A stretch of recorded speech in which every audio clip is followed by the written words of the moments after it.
കഴിഞ്ഞ വർഷം ഞങ്ങൾ 3-4 ടൂർ സംഘടിപ്പിച്ചായിരുന്നു. 4-ാം തീയതി എപ്പോഴായിരുന്നു ഇവിടുന്ന് പുറപ്പെട്ടത്? ഞങ്ങൾ 4-ാം തീയതി ഇവിടുന്ന് 3 മണിക്ക് ഹംപിയിലേക്കാണ് ഫസ്റ്റ് പോയത്. ഹംപിയിൽ എത്ര ദിവസം അവിടെ നിന്നു? അവിടെ 2 ദിവസം. അതിനുശേഷമാണ് ചിക്കമംഗളൂരിലേക്ക്. അവിടുന്ന് പിന്നെ 7-ാം തീയതി കാലത്ത് അവിടുന്ന് പോന്നു. എന്നിട്ട് ഇവിടെ ചിക്കമംഗളൂർ വന്നിട്ട് പിന്നെ അന്ന് തന്നെ ഞങ്ങൾ രാത്രി തിരിക്കണം പറഞ്ഞിട്ടാണ് വന്നത്. അവസാനത്തെ ട്രിപ്പാണ്, ദിവസമായിരുന്നു. 8-ാം തീയതി കാലത്ത് ഇവിടെ എത്തും വേണമെന്ന് പറഞ്ഞിട്ട് ഞങ്ങൾ പ്ലാൻ ചെയ്താണ്. ഇതിൽ കുട്ടികളൊക്കെ എത്ര പേരുണ്ടായിരുന്നു? ഞങ്ങൾ മൊത്തം 40 പേരാണല്ലോ. കുട്ടികളടക്കം 40. അതെ. ഈ ശ്രീനന്ദയുടെ കൂടെ ആ സമയത്ത് കുട്ടികളുണ്ടായിരുന്നു? കുട്ടികളുടെ അവരുടെ പ്രായത്തിലുള്ള കുട്ടികൾ, കുറേ കുട്ടികളുണ്ടായിരുന്നു. 3-4 കുട്ടികളുണ്ട്. അവരെല്ലാവരും കൂടിയാണ് ഇതിൽ എല്ലാറ്റിനും നടക്കുകയൊക്കെ ചെയ്യുക.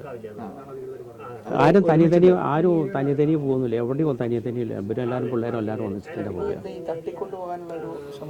അത് ഏതെന്ന് എനിക്കറിയില്ല. അല്ല, എവിടെ വീഴാനുള്ള സാധ്യതയില്ല. അവിടെയുള്ള ആൾക്കാരുടെ ഇത് കാണുമ്പോൾ നമുക്ക് തട്ടിക്കൊണ്ടുപോയതാണെന്നുള്ള ഒരിത്. ഒന്നിനും സഹകരിക്കുന്നില്ലല്ലോ അവർ.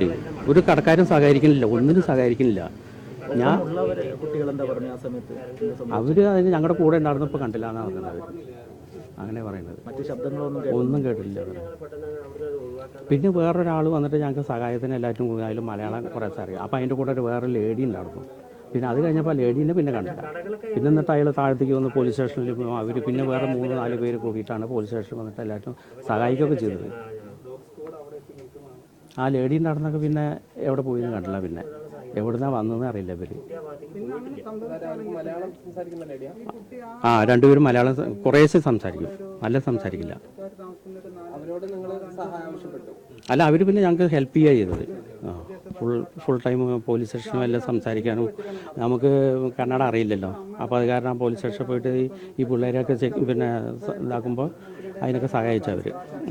നിങ്ങളെപ്പോഴാണ് തിരിച്ചുവിടെ? ഞങ്ങളന്ന് പിന്നെ പോലീസിൽ അവിടെ ഞങ്ങളുടെ എല്ലാവരും ഫോൺ നമ്പറും ആധാർ കാർഡൊക്കെ വാങ്ങി വെച്ച് ഞങ്ങൾ എന്നിട്ട് അന്ന് 7-ാം തീയതി രാത്രി 8-ാം തീയതി പുലർച്ചെ 3 മണിക്ക് അവിടെ നിന്ന് പോകുന്നത്. അന്വേഷണ സംഘത്തിന്റെ ഭാഗത്ത് നിന്നും തുടക്കത്തിൽ വീഴ്ചയുണ്ടായിരുന്നു. പിന്നെ ഇവിടുന്ന് കേരളത്തിൽ നിന്ന് നല്ല സമ്മർദ്ദം പോയപ്പോൾ പിന്നെ രണ്ടാമത് തുടങ്ങിയതാണ്. മുഖ്യമന്ത്രി അടക്കം ബന്ധപ്പെട്ടിരുന്നു. അങ്ങനെ പറയുന്നത് കേട്ടത് അറിയില്ല.